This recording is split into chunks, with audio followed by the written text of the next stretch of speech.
So now, today being the last day, I need to gallop through a little bit. Verse number 21. So, from henceforth starts the teaching of the path of the great individual. Great individual. Small individual, middling individual, great individual. Small individual means those individuals who through various means simply seek to get some kind of peace and happiness in this cycle of existence, in the samsara. Not only now, but in the future life also, you aspire, okay, I'll do all this, practice on impermanence, law of causality and so forth, so that again I obtain a human life like this. So you are still attached to the pleasures of the samsara. Middling individual means those who have turned their back against the cycle of existence and thereby stop committing negative deeds. Right? But they do not have the courage to say that I want to become Buddha for the benefit of all sentient beings. Because it is easier said than done, It's very easy to say I will help all sentient beings, but when you meet 2-3 trouble some person, then I give up, That's why we have this Avalokiteshvara. I don't know how many of you are familiar. We have this Avalokiteshvara with 11 heads and 1,000 arms and eyes. You know the story? There is Avalokiteshvara means the deity of compassion. So the deity of compassion you can see in many forms. 2 arms, 4 arms. So there is one with 11 heads and 1,000 arms and eyes. So the story goes like this. That Avalokiteshvara, deity of compassion, made a promise saying that I will deliver all the suffering sentient beings from their negative existences. So he really goes and delivers some of them from that state of suffering and put it in the happier state. The next day also does like that. But it's unending. More and more you see, more and more people are there needing help. Then I said, impossible, I give up. So as soon as he broke that very important, that was not an easy kind of promise, big promise that he said, he had made. So as soon as we say, promise brokers are better than dog. Something like that, right? So as soon as he broke his promise, his head split into 11 pieces. Then the Buddha, Amitabha, he came and said, my son, don't lose your courage, don't give up. I will always be there with you. And he put these 11 broken pieces into 11 heads. And on the top you will see the head of Amitabha Buddha. So that is the story. So it's easy to say I'll help all sentient beings, but it's not easy. Easy to say, but very, very difficult to do. You see, for some people, unfortunately, the more you help them, the more demanding they are. You need to do this for me. Why are you not doing this? You see? So it's not easy. So the way to help these sentient beings is, number one, to cultivate that genuine love and affection. As I said the other day, like the parents have for their children. Generally speaking, parents have, very good love to their children. So the children may be naughty, they make a lot of, mistakes and create a lot of trouble. Still, the parents remain patient, and through many ways they try to look after them, right? In our case, we are not able to do this with people because even when we do some study, make some promises, but deep down we have no love, as clear as that.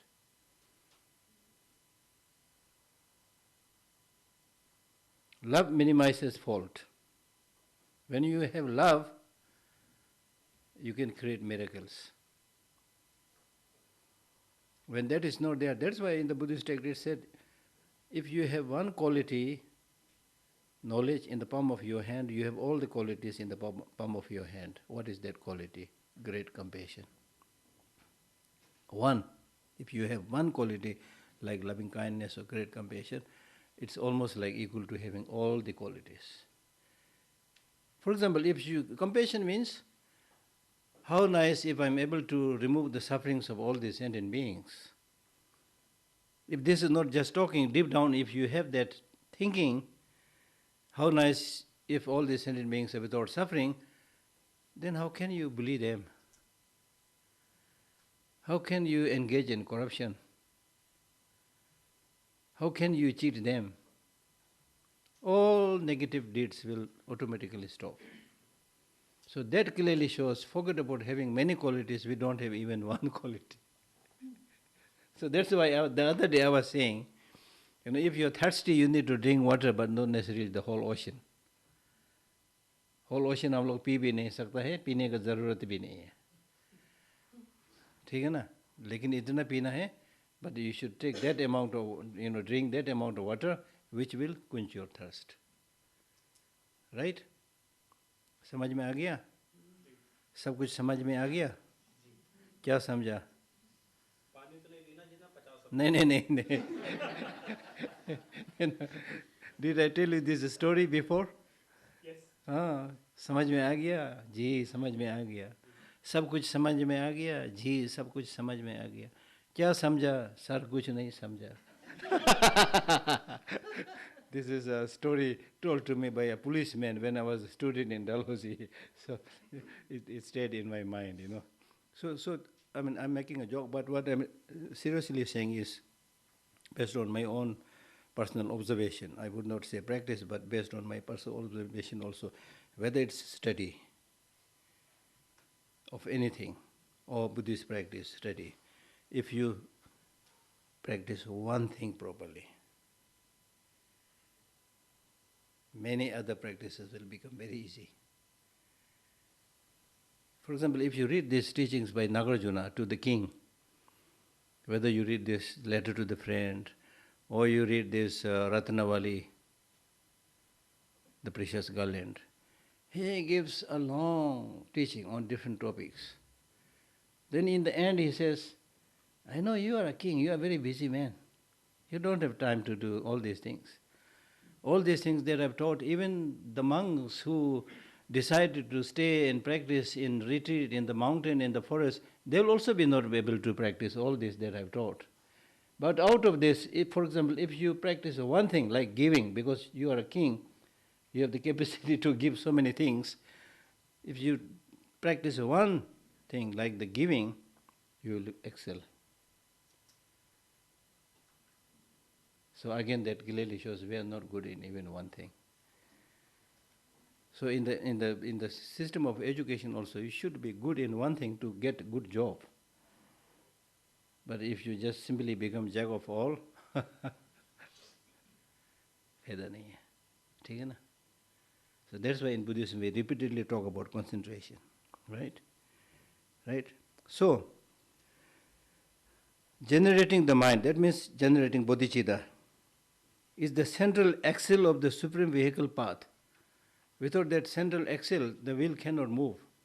So it's really the lifeline, the most important thing. Simply said, bodhicitta is a noble mind. Not just noble mind, but the best of all the minds. There are other best minds like loving kindness, compassion, patience, so many good things. But out of all this, bodhicitta is like the king, the best of all the minds. Because it's only this mind who is making a promise saying that I will myself become Buddha to help all suffering sentient beings. In other words, I will help all these sentient beings become Buddha. That means you're deciding to make all sentient beings get the highest happiness, which is Buddhahood. Not just giving some money, not just helping here a little bit, little bit of helping is also good. But this kind of small help we have received so many times in so many lives, but still we are back to square one, where we are. So now if you really want to, make a difference, don't continue to stay in the samsara, behaving and living in the same way, then you need to be a little bit bold.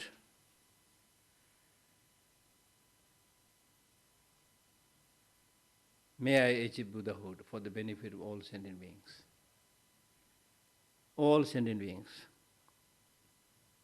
including your enemy. Now that is difficult, right? Including enemy. Be it your family member or your enemy in the real sense of the term. But yes, it is possible if you have the right perspective, because the so-called enemy is also doing all these bad things because of ignorance, not knowing. When people are ignorant, don't know, then not only they, kill other people, they kill themselves. People commit suicide. Anything can be done under the influence of addiction or intoxication of these negative emotions, especially ignorance. So therefore, as Aryadeva says in his 400 verses, when people are completely crazy and mad because of the influence of negative emotions, even if you are unable to cultivate compassion towards them, how come you mistreat them? At least if you see a mad person on the road, right, you will avoid and not pay much attention. If possible, try to help. But even he may be saying all the nasty things. We used to have such people in Dharamsala, who is always standing there in the road and making nasty remarks towards everybody.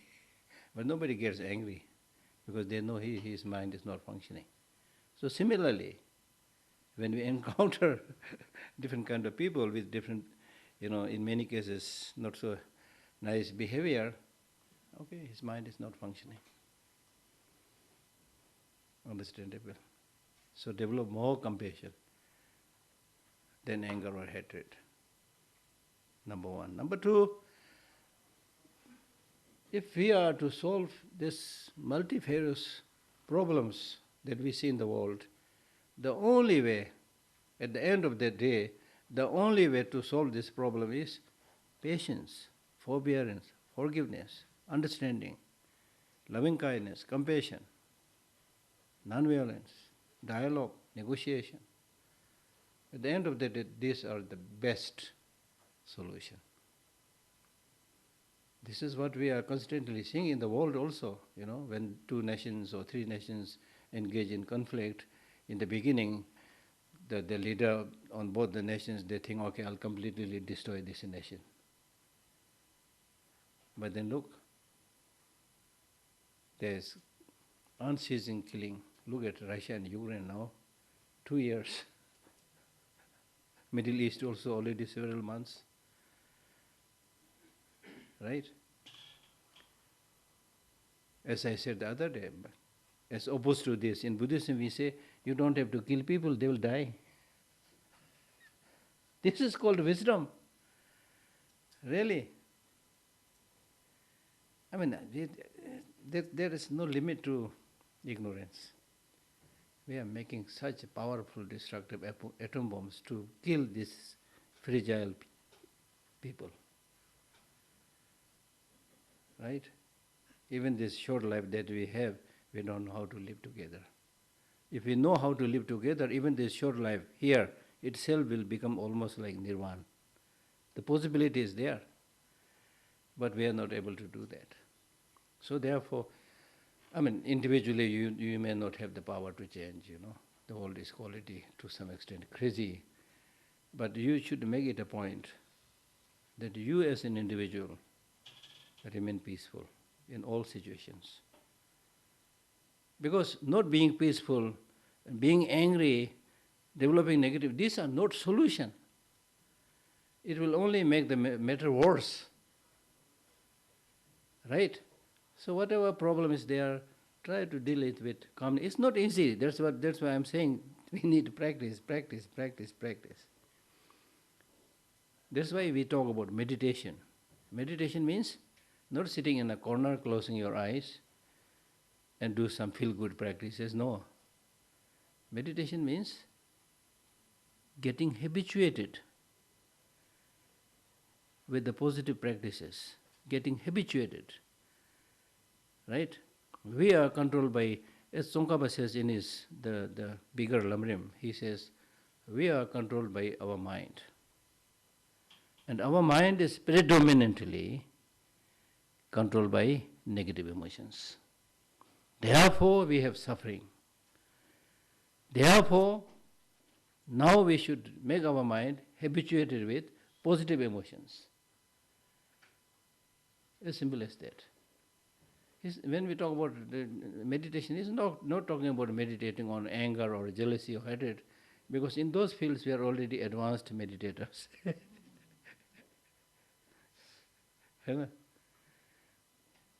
Right?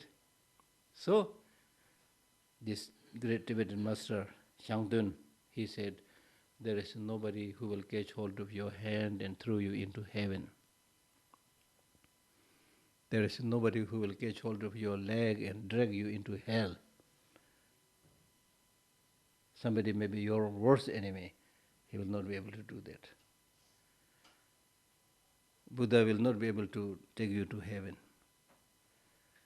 Your happiness, your suffering is in your hand. Do not cheat yourself. Such an amazing advice. So therefore, these days I am always saying, half joking, these are like ordinary teachings. So sometimes, I tell people, okay, now this is ordinary teaching, this is not a tantric initiation, but I am going to give you a commitment. And the commitment is, you should take this commitment saying that whatever may come in my life, I will never lose the peace of my mind. I will never be unhappy. Does it make sense? It's not easy, but that is the best solution for any problem. I will never make my mind unhappy, because being unhappy is not the solution. And the other day we read clearly, unhappiness is the food for anger. So if you keep on getting angry, you are feeding your anger. And you will become more and more angry and hot-tempered. When you are happy, you don't get angry, right? Do you get angry when you are happy? I'm so happy, I'm angry. Anybody? Nobody does that, right? As the other day I said, there's nobody who right in the morning makes a motivation, plan saying, today I will get angry. Nobody. Then also, even though you made such a motivation not to get angry in the morning, but in the course of the day you meet strange people and you get angry, sometimes even engage in physical, fight. But then having done that, at the end of the day, you return home and reflect back how you lived in your day and realize that you have fought with somebody. Again, there's nobody who will say, today I was very angry, fought with somebody, so I really enjoyed the day. Nahi hai na? And there's nobody who say, I remained angry for so many days, so my blood pressure came down. There's so many disadvantages of having these negative emotions. In economical terms, I told you, America loses billions of dollars just because of anger. Because of anger, it's not America. America, because I read that book published in America. America loses billions of dollars because of anger. Because of anger, there is fight, there is killing, there is road rage, things like that.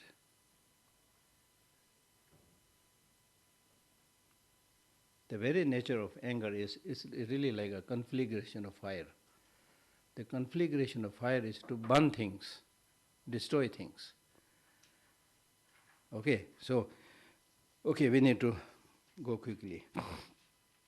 Generating the mind is the central axle of the supreme vehicle path, Mahayana path. It is the foundation of the support of all expensive deeds, far-reaching, expensive means far-reaching, vast deeds if you want to do, then you should have this altruistic mind. If it is there, everything will be taken care of. Today in the world there is so much problem because these basic great human qualities like bodhicitta, compassion, love, these are missing. These are not there, right? To all instances of two accumulations, that means two accumulations means accumulation of merit and wisdom. Whether you want to increase your wisdom or you want to increase your merit, it is like the elixir of gold. Elixir of gold, that means, an elixir, a chemical which can transform ordinary substances into gold. So it is like that. It is the treasury of merits containing myriad collections of virtue. Recognizing these truths, the heroic bodhisattva, the bodhisattvas are called the heroic because they have such a courage, such a courage by which they are able to say, I will become Buddha for the benefit of all sentient beings. I don't have the courage to say that I'll help 20 people here. So they are really hero in the true sense of the term. In the Tibetan history, there is a line which, somebody asked, I think it's a Chinese emperor or somebody, I don't remember exactly, but somebody asked, are there many heroes in Tibet? Are there many heroes in Tibet? Then it was answered by saying, yes, we have very great hero in Tibet. Then you will think it may be like a fighter. But then the answer was, we have really great heroes like Milarepa. Really great hero. This great hero because Shantideva in his Bodhicharyavatara says, those who kill the negative emotions are real hero, but others who kill others in the war, in the conflict, is almost like killing dead person, because you're killing somebody who is going to die, right? So therefore, when we talk about the practice of non-violence also, the genuine non-violent practice can be done. People who are really brave, who have this far-reaching, altruistic attitude. Because you are talking about facing the problems, troubles, the enemy and so forth without taking arms, like Mahatma Gandhi or His Holiness the Dalai Lama, things like that. If you resort to arms, especially these days, nuclear, atom and so forth, there's no need of any courage. What you need is a little bit madness, and especially the one who is the biggest boss. He normally stays in a bunker and then pushing the button, giving the order, things like that. There's no place for heroism there, right? So they are crazy, mad, lunatics. Okay? Recognizing this too, the heroic bodhisattvas uphold the precious supreme mind, which is bodhicitta, as the heart of the practice. I, a yogi, have practiced in this manner. You who aspire for liberation, too should do likewise. Now it is easy.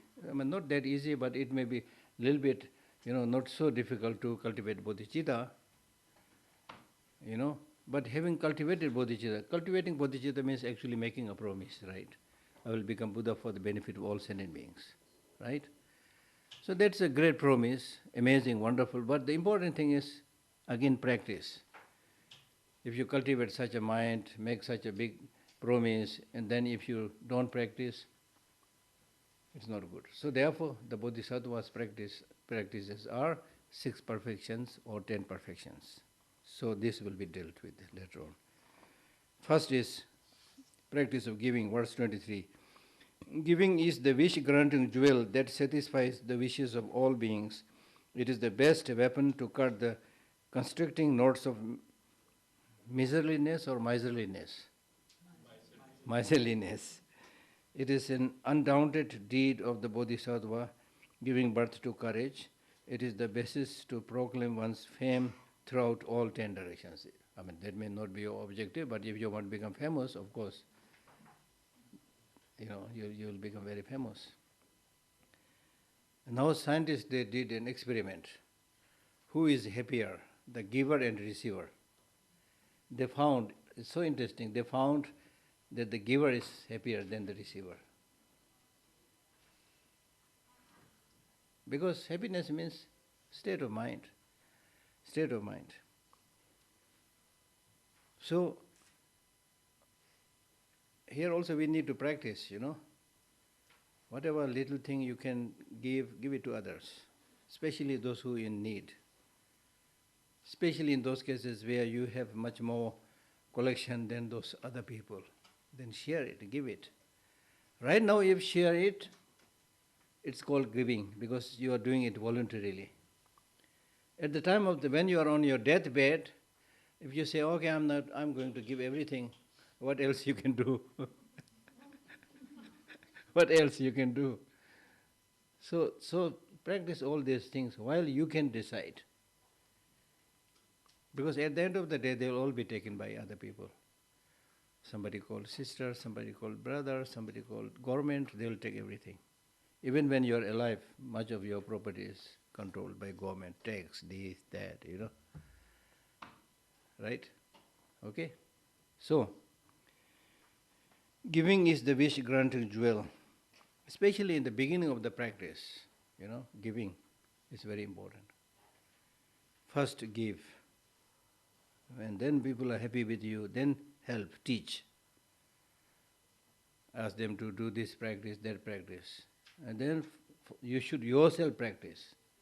Otherwise they will say, he is saying I should practice, but he is not doing any practice, so why should I do? Right? So, there is a story of a Tibetan teacher who was also very stingy. So by reading the scriptures, he realized that he is a very stingy person. Then he wanted to give something, start giving something, but he could not give anything to other people. So he started taking things from the left hand, giving it to the right hand. So you can do that also. If you can't give it to others, give it to yourself. Right hand giving to the left hand giving to the right. Through that way he is mentally exercising how to give.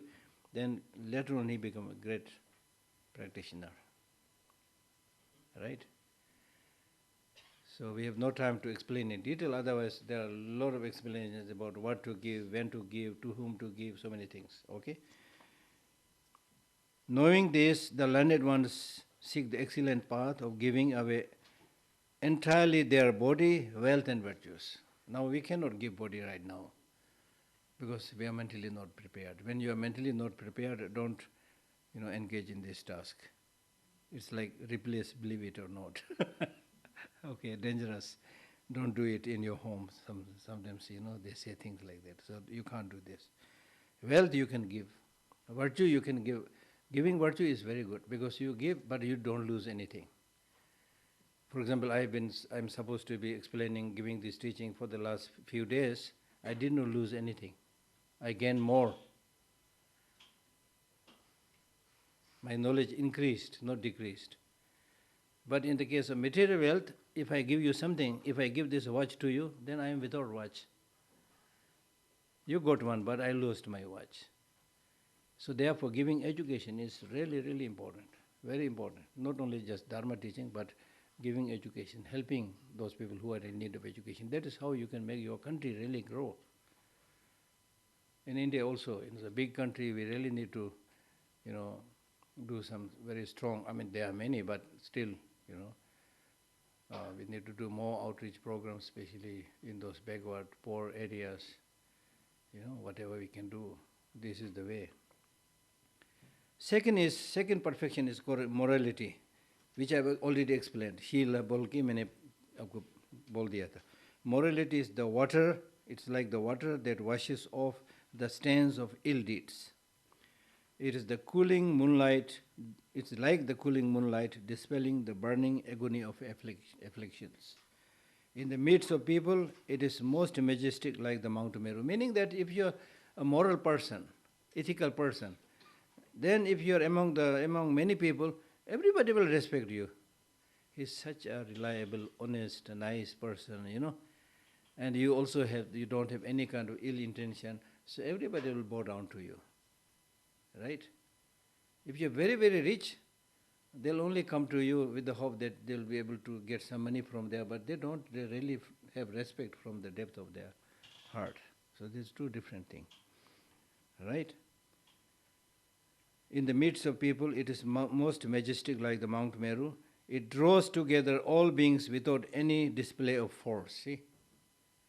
When you use force, police force, army force, still people are fighting against the injustice of the government or whatever. They constantly do that.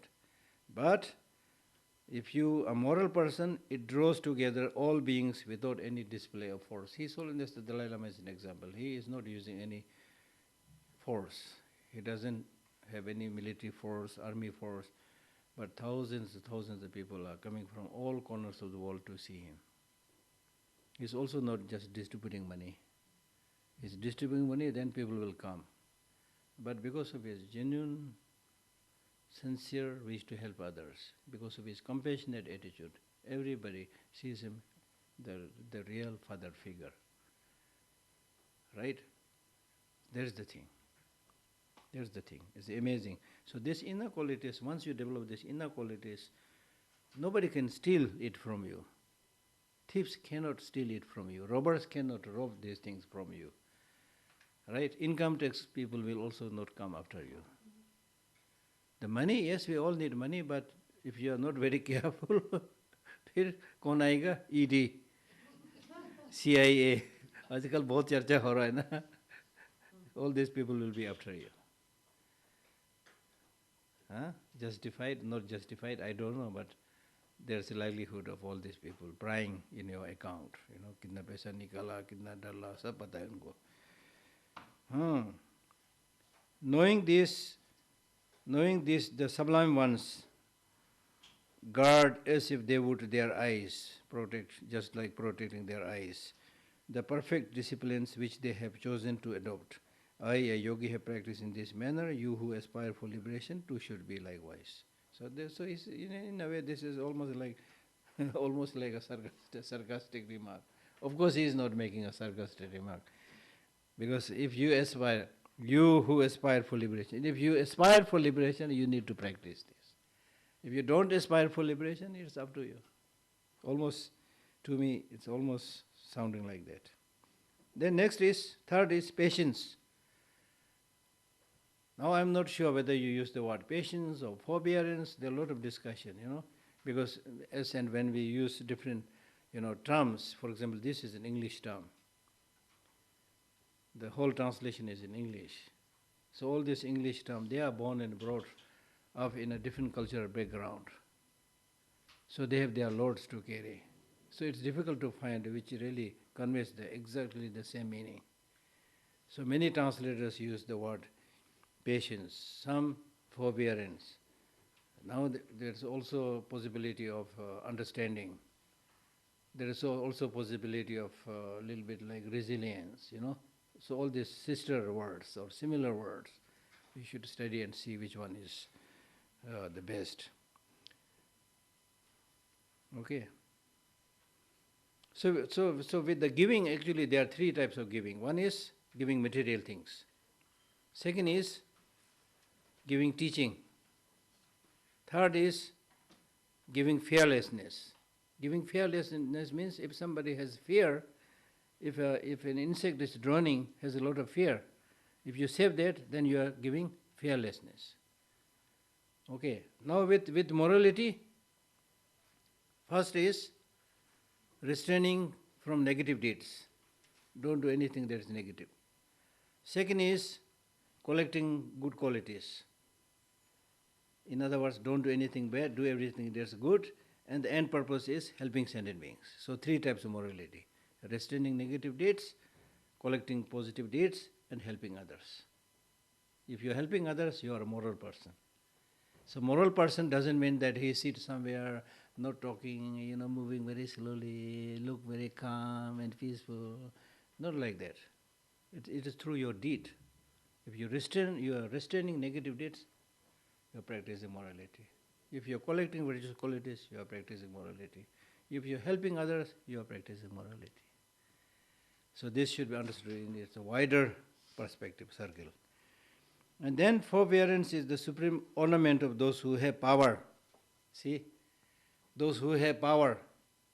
Meaning, the real patience, practice of patience and forbearance must be practiced by those who have the power. Of course, we all have to practice, but it should be practiced especially by those who have the power. Now, in my institute, I have around 60 people working under me. Okay, because I'm the boss, so I can exercise my power, and they will remain patient.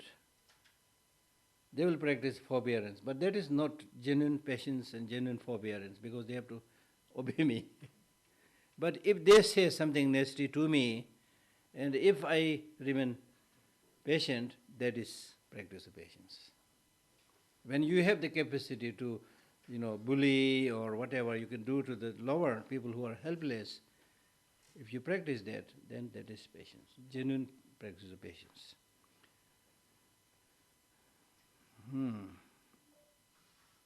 Forbearance is the supreme ornament of those who have power, that is the meaning. It is the greatest fortitude against the agonies of afflictions. So that means, as we already discussed, if you don't have patience, you can't achieve anything in this world. Farmers will not be able to cultivate the field because they will give up saying it's too hot. Fishermen will not be able to catch any fish because they will say, I've been sitting here for so long, no fish is coming, so I give up. So they need patience. Business people also need patience. The pan wala ko dekho, look at those people who sell pan and little bit of cigarette, They have a house, little like, just you manage to sit there and then sit the whole day like this. Nobody imprisoned him. Patience चाहिए. Against its enemy, the snake of hate, it is a Garuda cruising the sky. So snake and this mythical bird, Garuda, said to be enemy to each other, and then the snake is said to be easily, killed by the Garuda. So patience is really like the Garuda, and your anger is like the snake. So therefore, those people who are repeatedly angry, we call them snake. Against the weapon of harsh words, it is the strongest armor. People use harsh word, You normally, when people say something good, you feel very happy. When people say a little bit nasty, you get upset and get angry. This should not be there. Because if people are saying bad things, then you should think, okay, they are saying bad things to me, but I have many people who are saying good things to me also. When people are saying good things to you, don't get too excited because there are many people who are saying bad things also. So therefore, your mind should not be like a cotton. You should not be like, should not act like a puppet.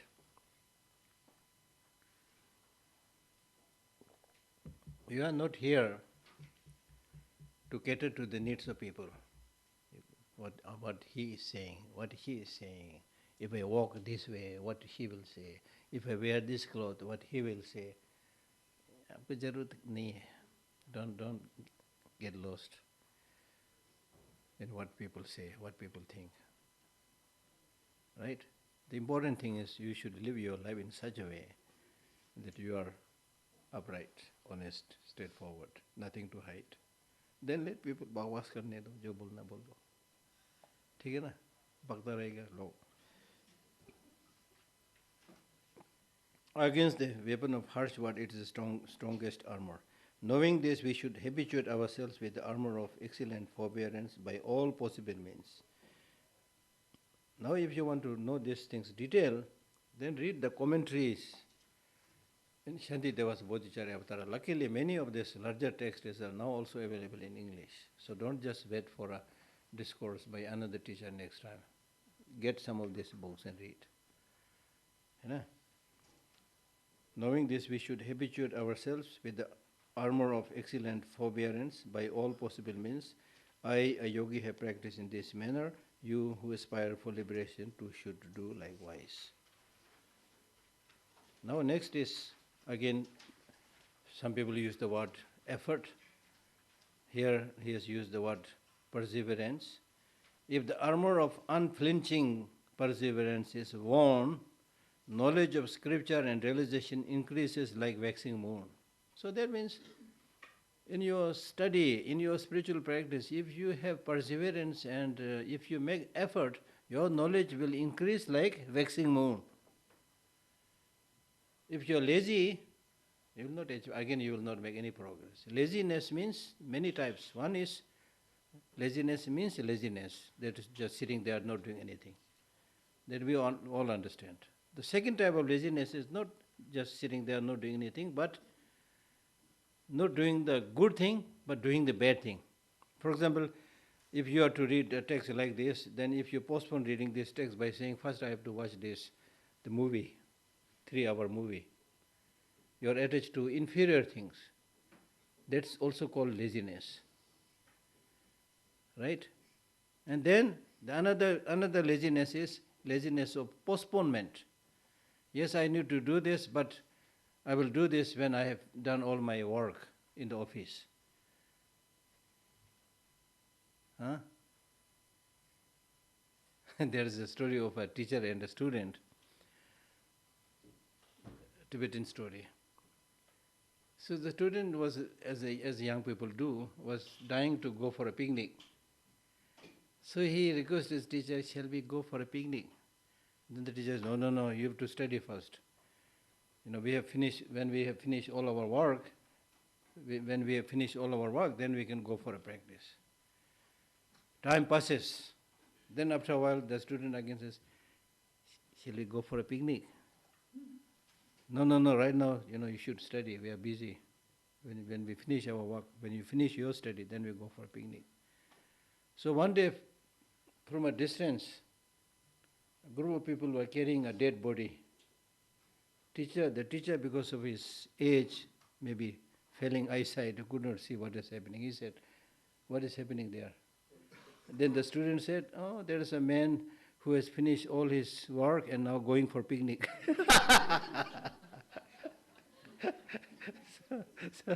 So it's like that, you see. So if you say, I'll practice these things when I have done all my other activities, it means you have not much interest.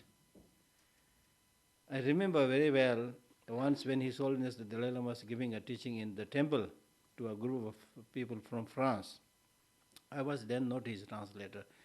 I was there attending the teaching. So during the question hour session, a French lady got up and she said, Your Holiness, your teaching is so good, but in the West we are so busy. How can we practice? Then His Holiness said, it's up to you whether you want to do your practice or not. So first I thought, Your Holiness, you are a little bit blunt today. But he was not blunt. He was really saying the right thing. Then he explained it by saying, if you're really interested, if you think this is useful, you have to find time. You see, in the West it's a common sight that they are very busy, but they manage to take the hamburger and the cup and while walking, eating, So you can do it, you see. So the problem is we always think that, okay, this practice is, just by reading this Lam Rim, my salary will not increase. I'm not going to get any money or any gift for this, so I'll do it when I have time, This is the problem. The most important thing, you leave it as something that should be done at the last when you have nothing else to do.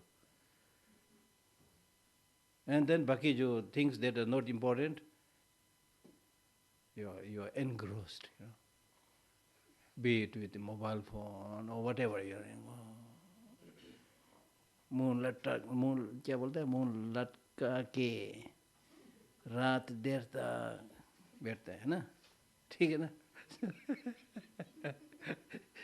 Right?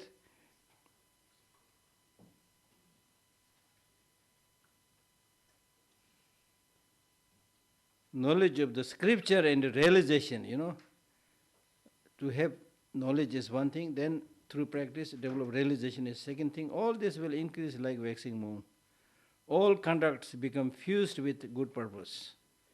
And whatever initiatives we may begin succeeds as hoped for. Whatever, not just dharma thing.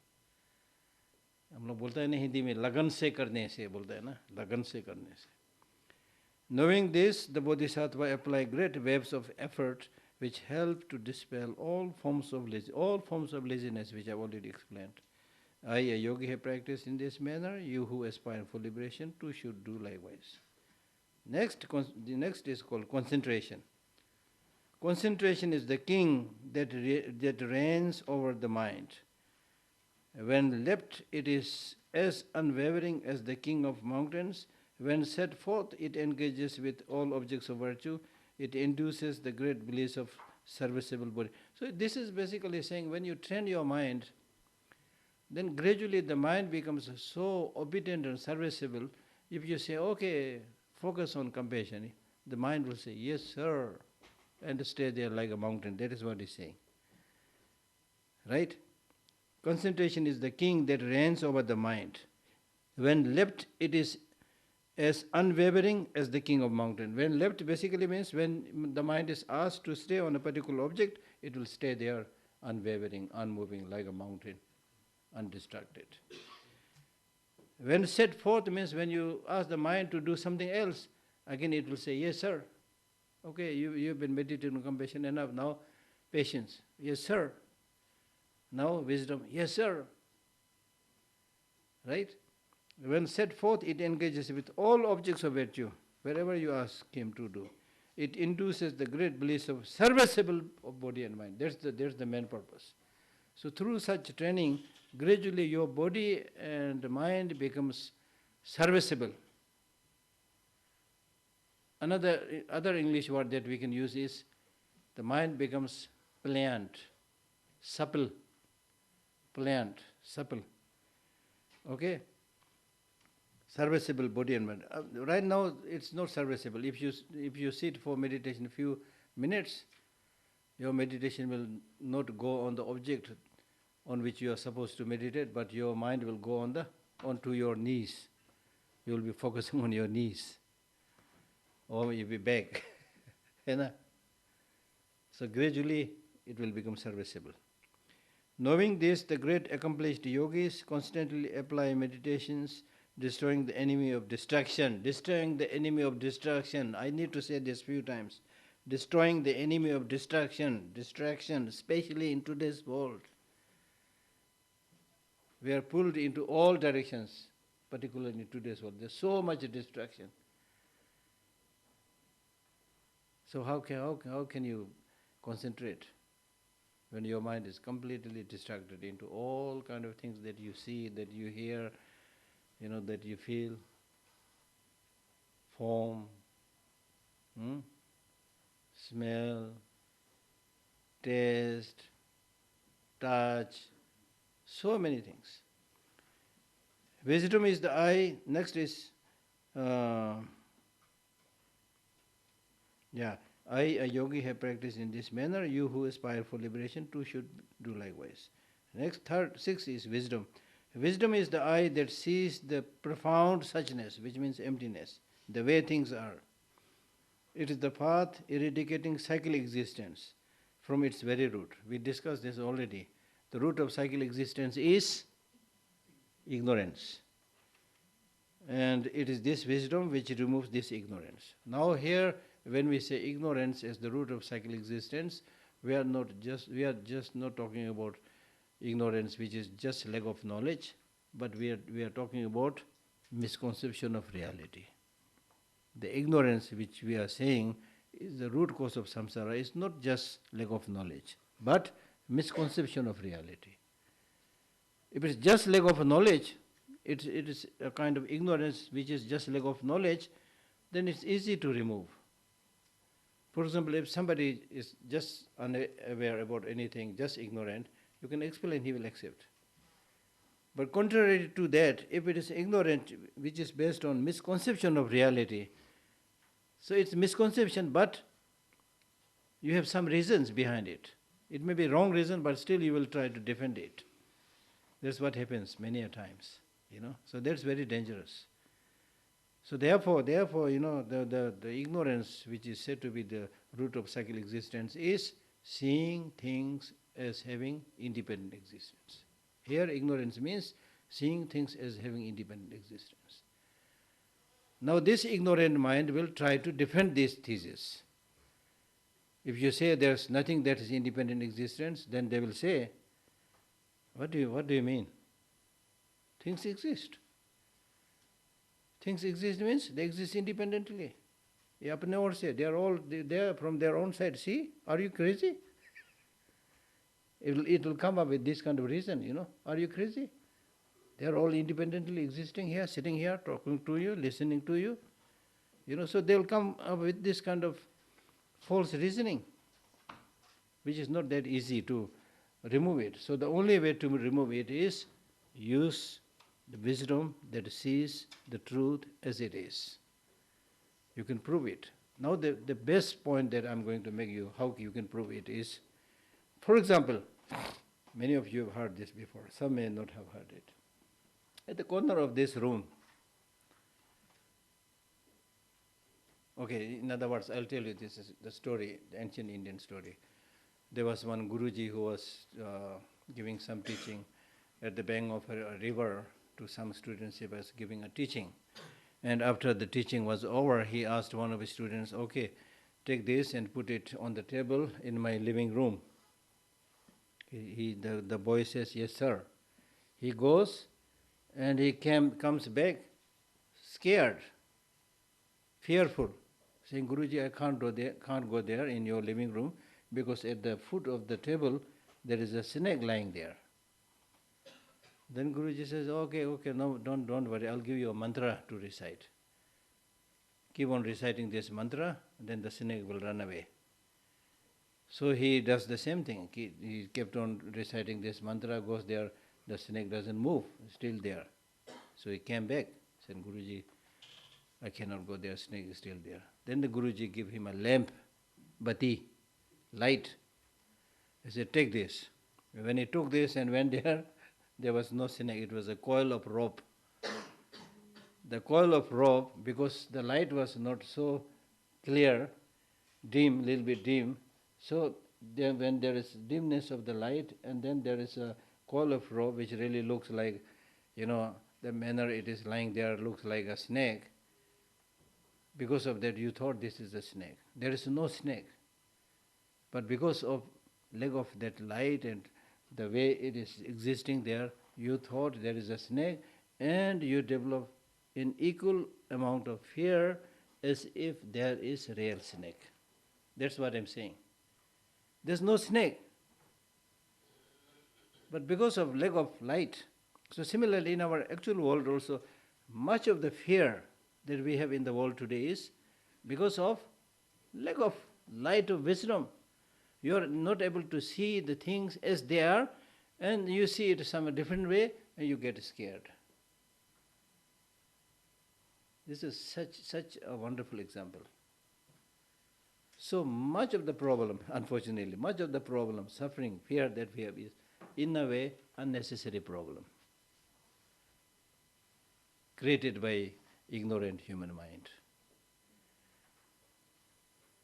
So we can safely say much of the suffering that we have in the world today is in a way unnecessary suffering, because these are essentially created by human beings.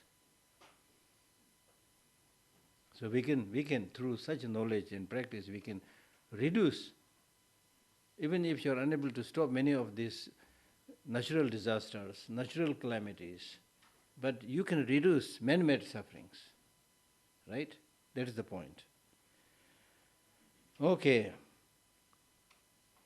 It is the path eradicating cycle existence from its very root. Why you should remove it from very root? Because if you just cut some branches and leaves, it will not solve the problem. The poisonous tree will again grow. So therefore, if you really want, we all agreed right in the beginning, we all want permanent, long-lasting happiness. If you want long-lasting happiness, then you need to remove the root cause of unhappiness, the samsara, from its very root. That's what he's saying. It is a treasury of higher qualities that are praised in all scriptures. It is praised in, not only praised in all Buddhist scriptures, but it is now highly praised in the scientific world also. Because in science also we are talking about quantum physics, we are talking about relativity, general and specific theory of relativity, things like that. Right? Now we are talking about artificial intelligence and things like that. Still we are using the word intelligence, you see. But that name itself shows it is artificial, artificial intelligence. So when we have this capacity to develop the genuine intelligence, why should we go too much after artificial intelligence? We are talking about artificial intelligence because we are unable to develop the genuine intelligence. And why we are unable to develop genuine intelligence? Because genuine intelligence is something that you can't see directly, it's the inside thing. And we are susceptible to seeing things that are concrete, made from technology and things. Then you can see, oh, it's going, moving, things like that. So basically we are, in a way, we are fooling ourselves. And we are not really finding the real solution. Right? Praised in all scriptures. Because who will not praise the truth? It is known as the supreme lamp dispelling darkness of delusion. Knowing this, the learned ones who aspire the liberation endeavor with multiple efforts, not just one effort, multiple efforts to cultivate this path. And the best effort is, if you want to understand emptiness, understand it through the understanding of dependent origination. Things are interconnected, things are interdependent. Therefore, there is no independent existence. That is emptiness. So without starting from interconnected reality, if you simply straight away jump into emptiness, you might fall into nihilism. There is a risk, right? So therefore, endeavor with multiple efforts to cultivate this path. I, a yogi, have practiced in this manner. You who aspire for liberation, too should do likewise. Now, both of this, the one-pointed meditation and wisdom are important, but they must support each other. That is what is said in the following lines. In a mere one-pointed concentration, I fail to see the potency to cut the root of cyclic existence. That means one-pointed concentration is very important, as we already read. But that alone has no capacity to cut the root of ignorance. Why? Because ignorance is misconception of reality. Misconception of reality can be removed by right conception, right wisdom that knows the reality, not just one-pointed meditation. That's the meaning. In a mere one-pointed concentration, I fail to see the potency to cut the root of cyclic existence. Yet, if that is supported with wisdom, and not also, although if you have wisdom but no one-pointed, ness, that will also not solve the problem. Yet with wisdom devoid of the path of tranquil abiding, that means one-pointed meditation, no matter how much one may probe, the afflictions will not be overcome. So the point is, both are necessary. One-pointed meditation and wisdom, both are necessary. They should support each other. So this wisdom, decisively penetrating the true mode of being, the learned ones saddle it astride the horse of unwavering calm abide. So that means wisdom is like the person who mounts on the horse. And one-pointedness is really like the horse. So it is the person who mounts on the horse and then reaches to the desired destination. So this wisdom, decisively penetrating this wisdom which penetrates into the where things are, the learned ones saddle it astride the horse of unwavering calm abiding, which means one-pointed meditation. And with the sharp weapon of reasoning, that is wisdom, of the middle way, free of extremes. If you have this middle way wisdom, you will not fall into the extreme of permanence and extreme of nihilism. Together, they dismantle all locus of objectification of the mind, grasping at extremes. With such expansive wisdom that probes with precision, it's like a laser beam. The learned ones enhance the wisdom, realizing the suchness. I, a yogi, have practiced in this manner. You who aspire for liberation too should do likewise. What need is there? Say that through one-pointed cultivation, absorption is realized. Through discriminative awareness, probing with precision as well, one can abide one unwavering and utterly stable upon the true mode of being. So that means basically one-pointed meditation means just one-pointed. Wisdom means analytical meditation, right? But when you have a kind of when you are well trained in this art of one-pointed analytical meditation, that analytical meditation itself will help you achieve one-pointed meditation. Helping each other. है ना? है ना? Okay. That's what he's saying. Probing with precision as well, one can abide unwavering and utterly stable upon the true mode of being. Wondrous are those who see this and strive for the union of calm abiding insight. Calm abiding is one-pointed meditation. Insight is analytical meditation or wisdom. I, a yogi who practice in this manner, you who aspire for liberation too should do likewise. The space like emptiness of meditative equipoise. Space like emptiness. Emptiness is like space. A question was asked to the Buddha by somebody saying that, how would you explain emptiness? Then the Buddha said, emptiness is like the space. How? When we say space, it's nothing but free of obstruction. So similarly, emptiness is nothing but free of independent existence. Right? The space like emptiness of meditative equipoise and the illusion like emptiness of the subsequent realization. So that means during there is a meditative session and post-meditative session. During meditative session, that emptiness is really like space. Now, for example, if you meditate on space, how would it be like? It will be really like mixing your mind with space, nothing else. So your meditation on emptiness is also exactly like that. So during meditative session, your mind is totally one, focus with shunyata. Nothing else comes in your mind. Right?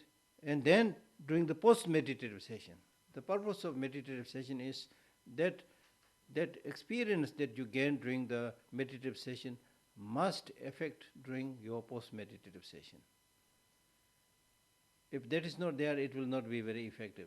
So during the post-meditative session and the illusion-like emptiness of the subsequent realization, that means during the post-meditative session, when you see things, earlier when you did not meditate on emptiness, when you see things, oh, this is so beautiful. Oh, this is so good. This is so I wish I have this car. I wish this house. You develop very strong attachment. You tend to see things as having independent, inherent existence, things like that, right? Now, if you have meditated on emptiness, then when you get up from that meditation and then go to the market and see different things, however shiny, glimmerous they are, you will see, okay, sab khoklai. These are all devoid of any essence. That is what we need. Then there will be no grasping or craving, or at least less grasping and craving. So in this way, your 24 hours of life is then directed towards that meditation on shunyata, whose purpose is to lessen the bondage in the samsara. Praised are those who cultivate them and bind together, put them together, influence together, the method and wisdom, and travel beyond the bodhisattva deeds. It is the way of the fortunate ones to realize this and not to be content with partial paths. Many of us, when we learn a little bit good things, then we think this is everything. Partial practice is good, but it will not take you anywhere. Right? So you should have this full understanding. Partial paths. I, a yogi, have practiced in this manner. You who aspire for liberation too should do likewise. Thus, having cultivated as they are the common paths, essential for the two supreme parts of causal and resultant great vehicle. So, causal vehicle means the Sutrayana that we have been discussing so far. Resultant great vehicle means the tantric path. So, when you have cultivated all the preliminary common paths, which is necessary both for the sutric practice and both all the tantric practice, then I have entered the great ocean of Tantra. Only after that, then you enter into the tantric practice. The common paths that is necessary for the sutric practice is also necessary for the tantric practice. So don't think that when you do this tantric practice, you don't need bodhicitta, you don't need understanding on impermanence. It's not like that. These common practices are necessary for both the sutric path and tantric path.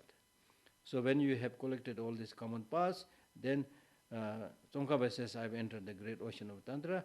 In your case, you should enter the ocean of Tantra by relying upon the leadership of the learned navigation. The leadership of learned navigation means when you, in general, you need a good teacher, right? Especially when you do tantric practice, then you need a qualified teacher. Because here in this case, you're really making this bond and saying somebody as your guru.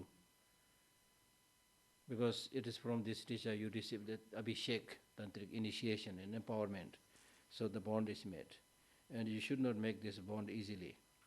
And through application of the quintessential instructions taught in Tantra, I have made meaningful human existence. This is how you can make your human life meaningful, that I have obtained. I, a yogi, have practiced in this manner. You who aspire for liberation too should do likewise.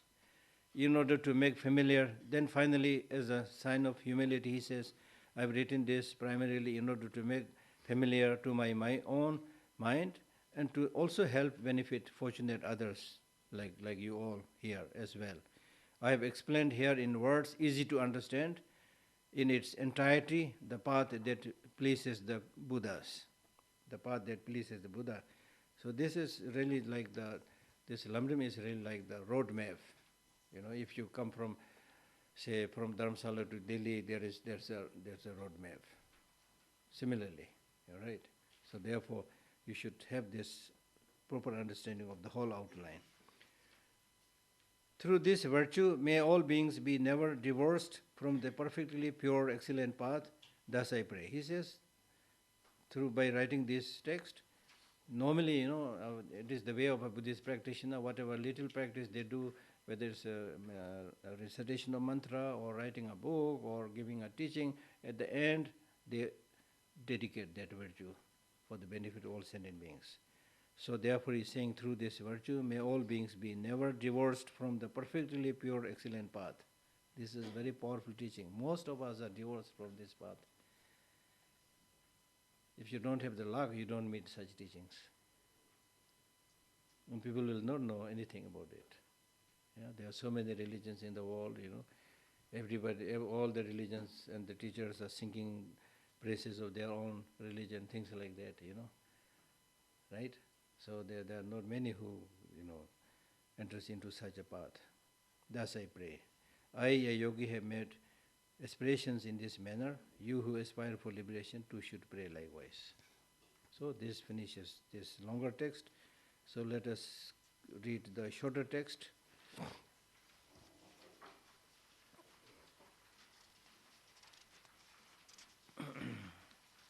In the case of the shorter text, we finish on page 3. Let us read from page 3. Seeking samsaric pleasure is the door to all suffering. They are uncertain and cannot be relied upon. Recognizing these shortcomings, please bless me to generate the strong wish for the bliss of liberation. So this is talking about the path common to the middling individual. It's talking about liberation.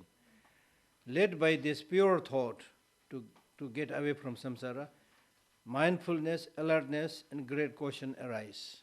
So that this is very important. These three things, mindfulness, alertness, and great caution, these three must be your companion in your spiritual practice. Mindfulness means you are being able to focus on the object, not to forget the object of practice. Then alertness means to see whether your mind is wandering away from that or not.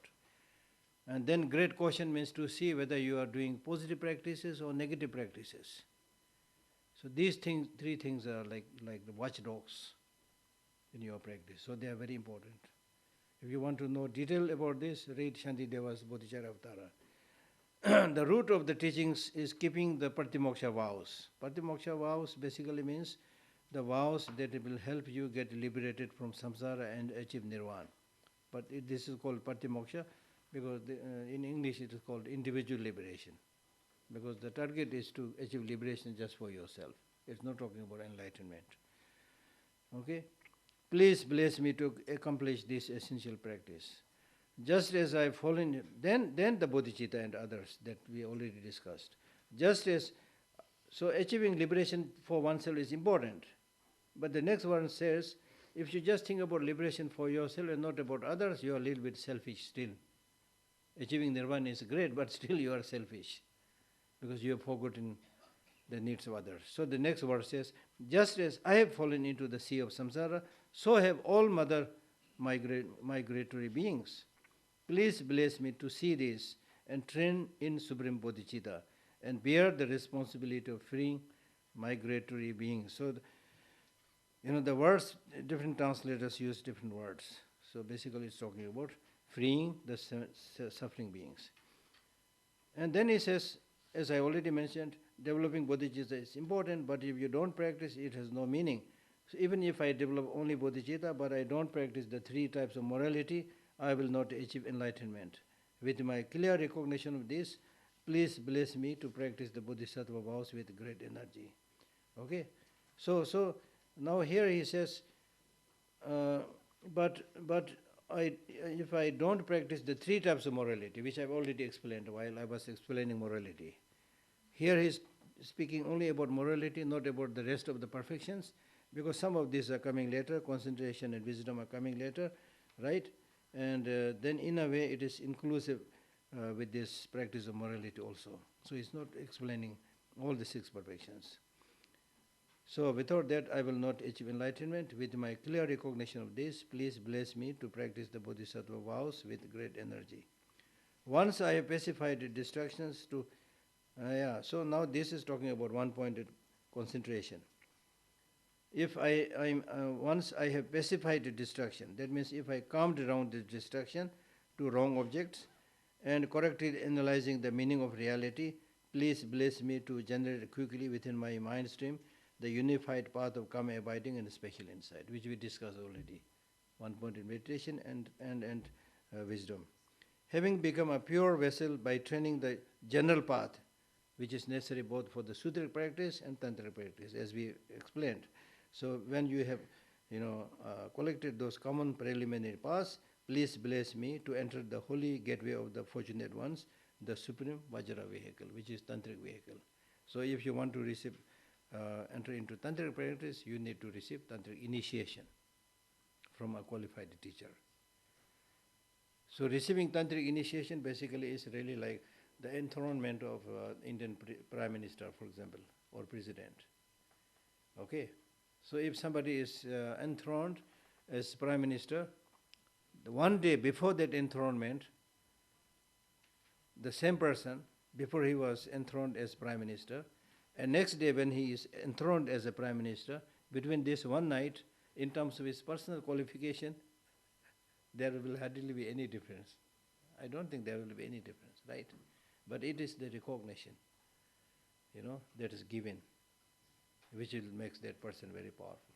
So initiation, empowerment is like that. Abhishek, in Hindi we call it Abhishek, it's like that.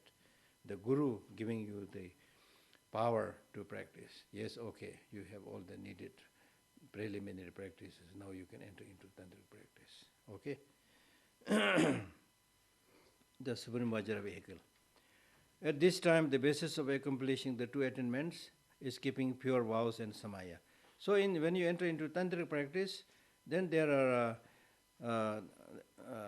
and at that time, the basis of it, the reason that you are entering into tantra and receiving tantric empowerment is so that you are able to achieve the two attainments, which is supreme attainment, which is becoming Buddha, and common attainments, like you are being able to make yourself invisible, fly, many activities are there to benefit others primarily.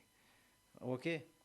So if you want to achieve those common and supreme attainments, then you must give pure vows and samaya, pledges. There are vows and pledges to be observed after receiving the tantric initiation. This must be practiced. As I have become firmly convinced of this, please bless me to protect these vows and pledges like my life.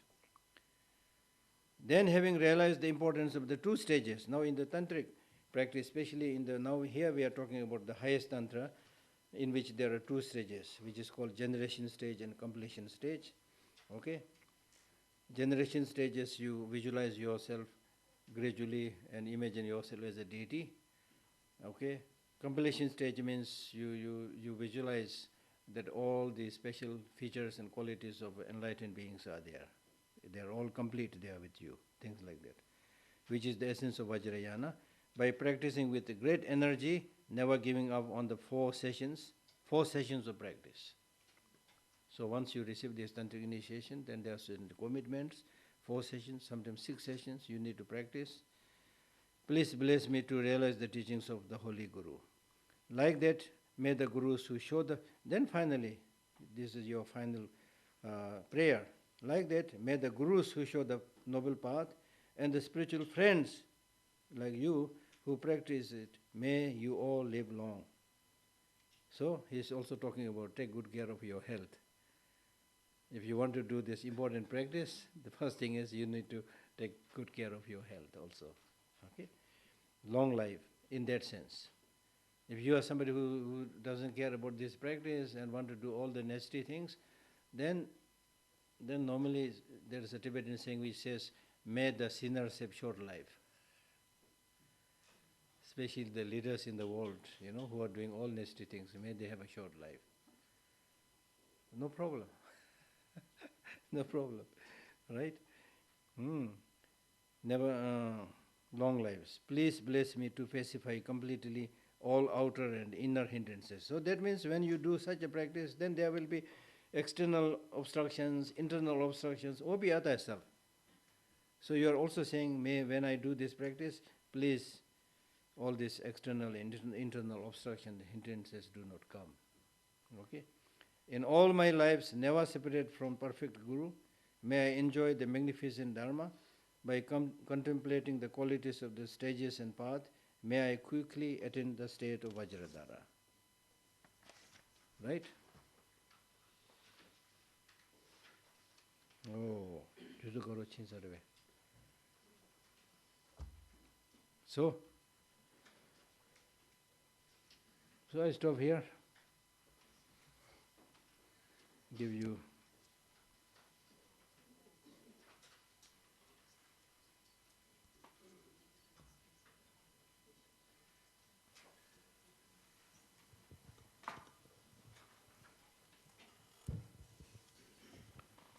okay. Questions? Yes. Small question from verse 40. Yeah. When it says, I'm sorry, in verse 40 when it says travel beyond the bodhisattva deeds, when you travel beyond the bodhisattva deeds, does that mean you've achieved Buddhahood? What does beyond the bodhisattva deeds mean? The line is, praise are those who cultivate... Which verse? Verse 40 on page 14. Verse 40. Yeah. Oh, no. I don't know the translation, but it basically says, when you engage in this space like meditation on emptiness, and then during the subsequent stage of meditation, you see everything like an illusion. So through this kind of meditation, when you are able to unify the method and wisdom, then you transcend the bodhisattva path, which means yes, Buddha. Becoming Buddha, yes. Okay. Yeah. Thank you.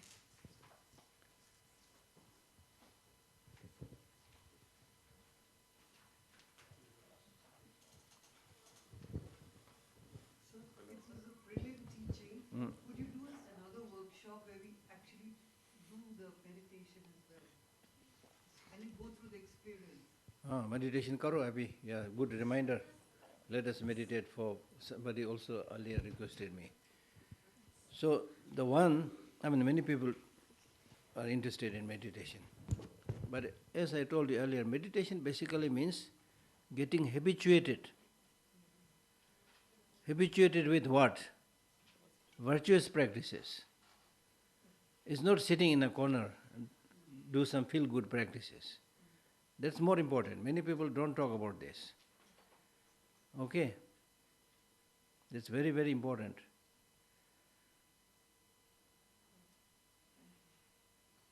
And then if you want to do, you can do. Observe all the 7, 8 Vairocana postures. We can do that also, if you feel like doing it. Put your hand like this, left hand below, right hand on the top, and then make a triangular shape and bring it to the navel, and the two, top thumbs touching each other. The tip of that should be at the level of the navel. Put it at the level of the navel. So when you do that, it will straighten you up automatically. Then, although your straightening your back is important, but don't become rigid. The purpose of meditation is for relaxation, not for rigidity. Relax, shoulders should be relaxed, and also shoulders should not be touching like this. Ventilation is necessary. Air must go in between this, because if you do long meditation, there may be perspiration, sweating, things like that. And then you let your tongue touch the upper palate gently. This will help you not to get thirsty if you do long meditation, and will also help you not to have your saliva fall out. And then your eyes should gaze a little bit towards the tip of the nose. No need to make effort to try to see the tip of the nose, because some people have flat nose, so they have great difficulty. so anyway, let your eye fall towards that. Okay? And then there is a question about what should be the posture of the eye, if it should be open or closed. Some people say it should be closed. Most of the people, they say it should be closed. Why they say it should be closed? Because when you close your eye, you don't see many things, so it looks like it is helping your concentration. But in which case, I would say, then you close your ear also. Close everything. Close your mouth also. Everything. So for me, I would not say close your eye completely. So maybe a middle way. A little bit closed, okay? Not completely closed. Because if it is possible, then right in the beginning, even with eyes open, the mind should not be distracted towards what the eye is seeing, what the ear is hearing. It should be able to focus on the object. The object means not the object the eye is seeing. The object means the mental image. For example, earlier if you have seen the image of the Buddha, so before you meditate, you see clearly, the image of the Buddha. Okay, you don't have to try to see all the details, which is almost impossible. Just a rough, picture of that image. And then after that, meditate on that mental reflection, mental image of the picture. Right? So actually, it's not what you are seeing right now, mental image. So when you become really good in meditation, then whatever goes in front of you, whatever sounds there, you will not get distracted. That's what is needed. Contrarily, if you close your eye, then as I said, one, you need to close everything. Then second, when you go to the market, will you go with your eyes closed? Meditation is there even when you go into the market. Mindfulness is needed when you even go to the market, So your eye, of course, has to be open, otherwise you will fall, But your mind should be able to remain focused. Kya kar raha hai, what I am doing, what I should not be doing. It should be watchful, alert. That must be there. As we already discussed, meditation should be there, both during the meditative session and the post-meditative session. That's important, right? And then the shoulders, not lopsided like this, on equal level, and then your head should not be up like this. It is said if you meditate like this, it will produce arrogance. Arrogant people go like this, right? And also don't bend too down, then you will fall asleep, it will produce ignorance. And also not too much on the left side, it will produce attachment. Not too much on the right side, it will produce anger. So scientifically see whether there is any connection with this. I read this, there are many scriptures which I didn't read, but among the scriptures I read, there's one scripture which talks about this. I've seen this. Right? So observe these postures. Right? And then your legs, if possible, full cross-legged, if not possible, half cross-legged. Right? And then to start with, maybe you meditate on your breath. Imagine your eye is at the in between the two nostrils, watching the breath. When the breath goes out, go with it. When it comes in, come with it. Right? So going exhalation, inhalation. One exhalation, inhalation be counted as one. And make sure that your mind is not getting distracted. If it gets distracted, then you have to start all over again. It's not easy. You get very easily distracted. That you will know only when you start meditating. When you start meditating, you will be shocked and surprised to see how many thousand things are coming in your mind, uncalled for things are coming in your mind. That's why one of my Western friend, Western nun, she said, Geshe, before I meditated, I was a nice person. After I meditated, I become a bad person. That is not true, but because before she meditated, like any one of us, before she meditated, she didn't care about who is coming, who is going. That's what we do in our life, in our mind. Kya ho raha, kya nahi ho raha. And whatever is coming, so this is normal. Now through meditation, you have at least seen who is coming, who is not coming. Then you will find distractions and so many negative things are coming.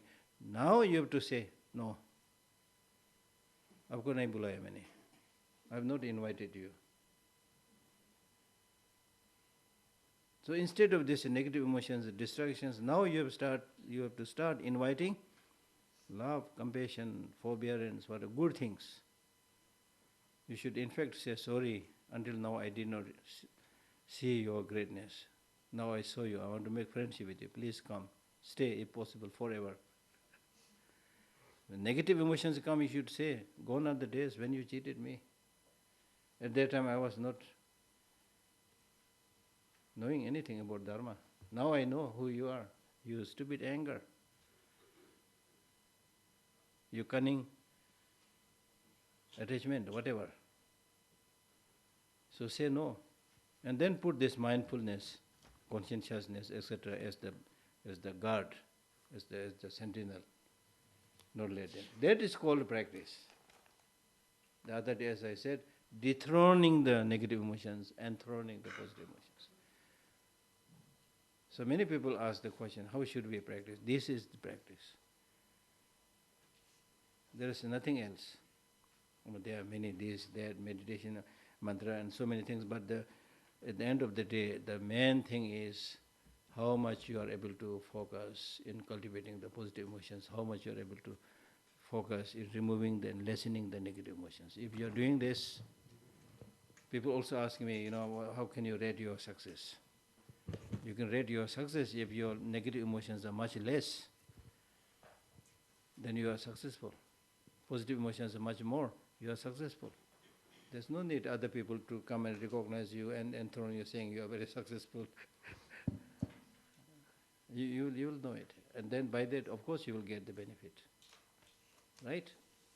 Yeah, so this you should do. Yeah.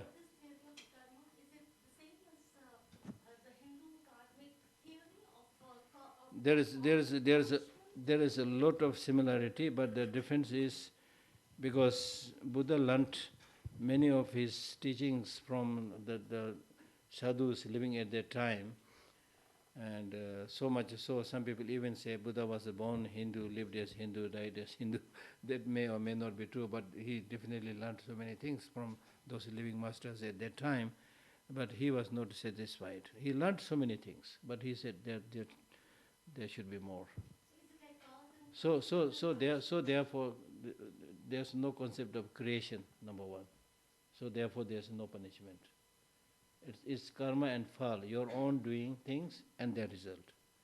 There's nobody up there, punishing you. Okay. Some questions, yeah? Yeah. So I have no question, but just wanted to apologize for one thing. Yesterday when I was sitting here, I was listening to you for no reason at all. I said in my mind bad things to you 3 times.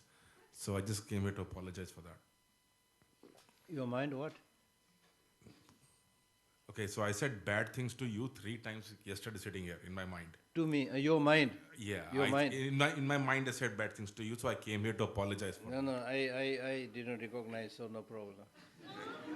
Nobody can stop you what thinking comes, Yeah, thank you so much, Geshe. My question is about 3 stages of person and transformation. How does the transformation happen? Gradually or suddenly? Gradually. That's why the very title is called Stages of the Path. Stage by stage. There's no push button enlightenment. Stage by stage. Stage by stage means if you're a very angry person, recognize that, reduce the intensity of that anger. With one practice, you will not become, a person without anger tomorrow. No. It will become a little bit less, little bit less, little bit less. Stage by stage. Geshe, Yeah. we have a couple of questions Yes. that the Russian audience that we are live streaming to have shared for you. But out of those, Geshe, do I have permission to share 2 questions with you? Yeah, sure. Geshe, one of the questions is, living in Russia, they're asking that how do I find a teacher if there is none in my country of residence, and can we be guided by an online teacher? Would that be appropriate? Just for your understanding, online teacher is okay, but if you're really looking for almost like somebody who you can say, this is my teacher, then starting from online teacher is not good, not very good, maybe. But I believe in Russia there are many Dhamma centers. I don't know which part of Russia she is living, because I visited Russia many times, over maybe 10 times or something like that. So I know there are a number of Dhamma centers, yeah. And Geshe, the next question that another member from the audience from Russia has asked, that Lam Rim is a very important text, Yes. in short, medium and long forms, as you explained to us. Yeah.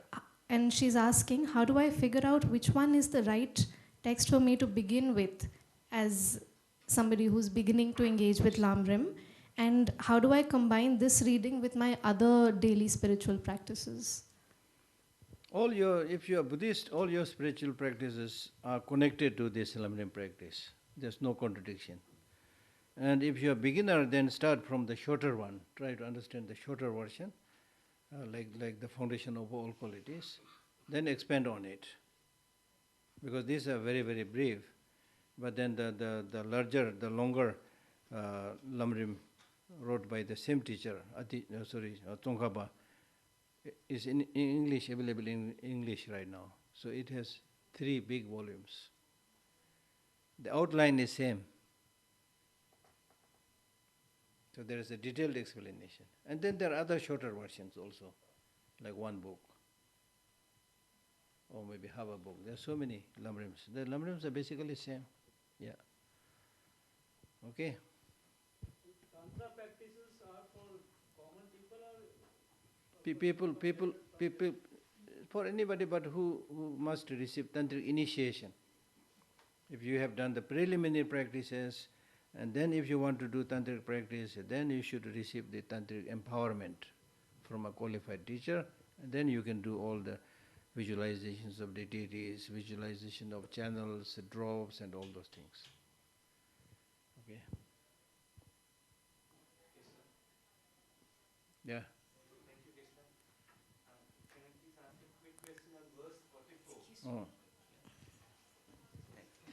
It says, and to help benefit fortunate others. Yeah.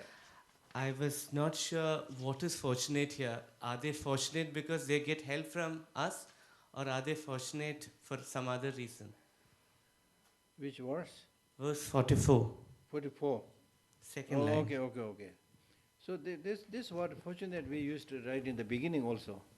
Fortunate means anybody who enters into such a practice and undergoes such a practice, they are fortunate. Because as I already mentioned, it's at least from Buddhist viewpoint, not many people get access to such teaching. Not because it is hidden, but because you don't have the fortune. Right? So therefore you are being able to, practice this. And in fact, we say that you are being able to attend one session of such a teaching is fortunate.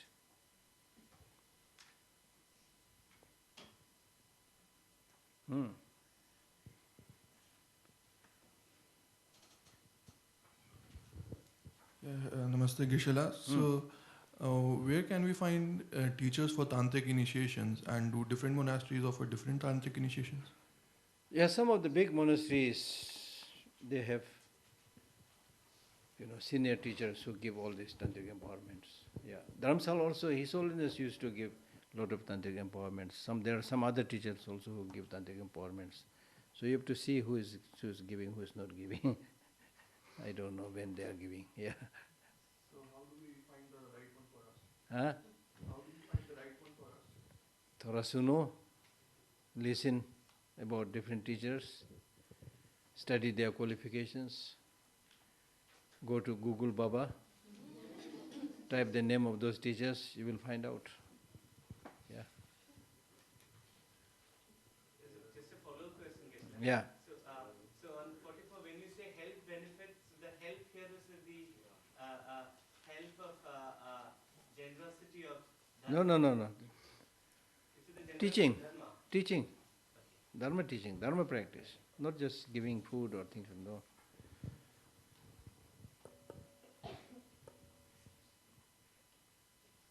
All right. Thank you. Namaskar. Geshe,